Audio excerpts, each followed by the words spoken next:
statement about the season and where we're headed. Yeah, no, I think the season has been a little bit of a roller coaster, I would say. Maybe gaining some experience along the way. I thought that prior to the UNO match and the Xavier match, felt like we were clicking and trending in the right direction, but we seemed to hit a little bit of a lull versus Xavier. Some good things last night, although we weren't able to get the 3 points.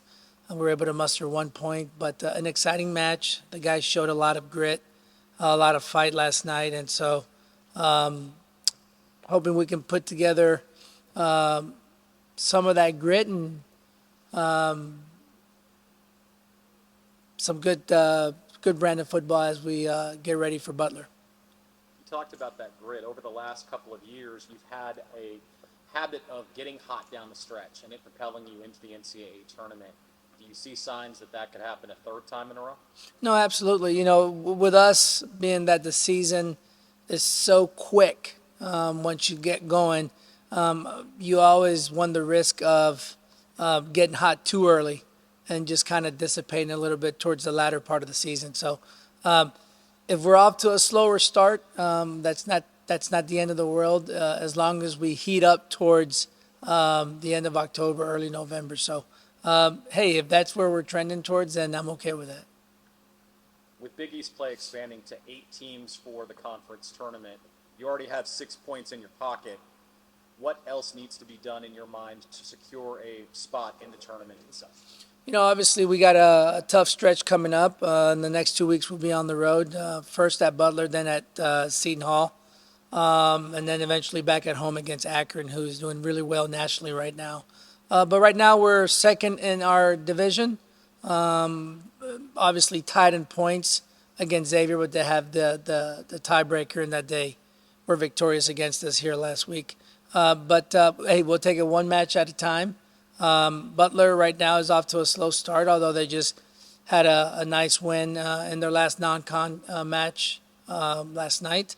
But hey, it's always a tough place to go and play, and be able to go in there and get a result would be massive for us. Johnny, a couple goals on corner kicks last night. Is it something different that you guys did? Is it just better execution, being in the right spot?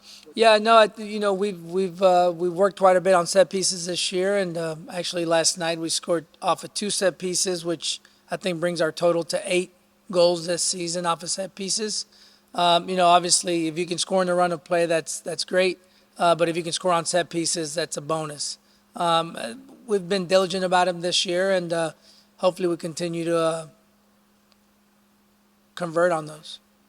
Johnny, throughout the year, you've shown an increased amount of depth. You've had different starting lineups. You've had contributions from various players.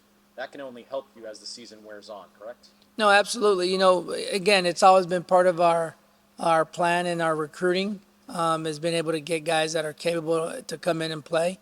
The problem, though, becomes when you have a lot of talent that you have to manage all the personalities of especially the ones that are upset because they're not playing, right? So only 11 can play at one time, and so, but it's great when you have a deep bench that will help you down the stretch if there's injuries or suspensions and things of that sort.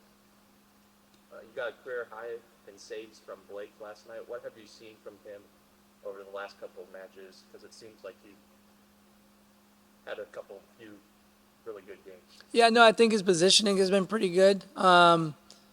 He's aggressive off his line too, which helps. But I think he's trended in the right direction.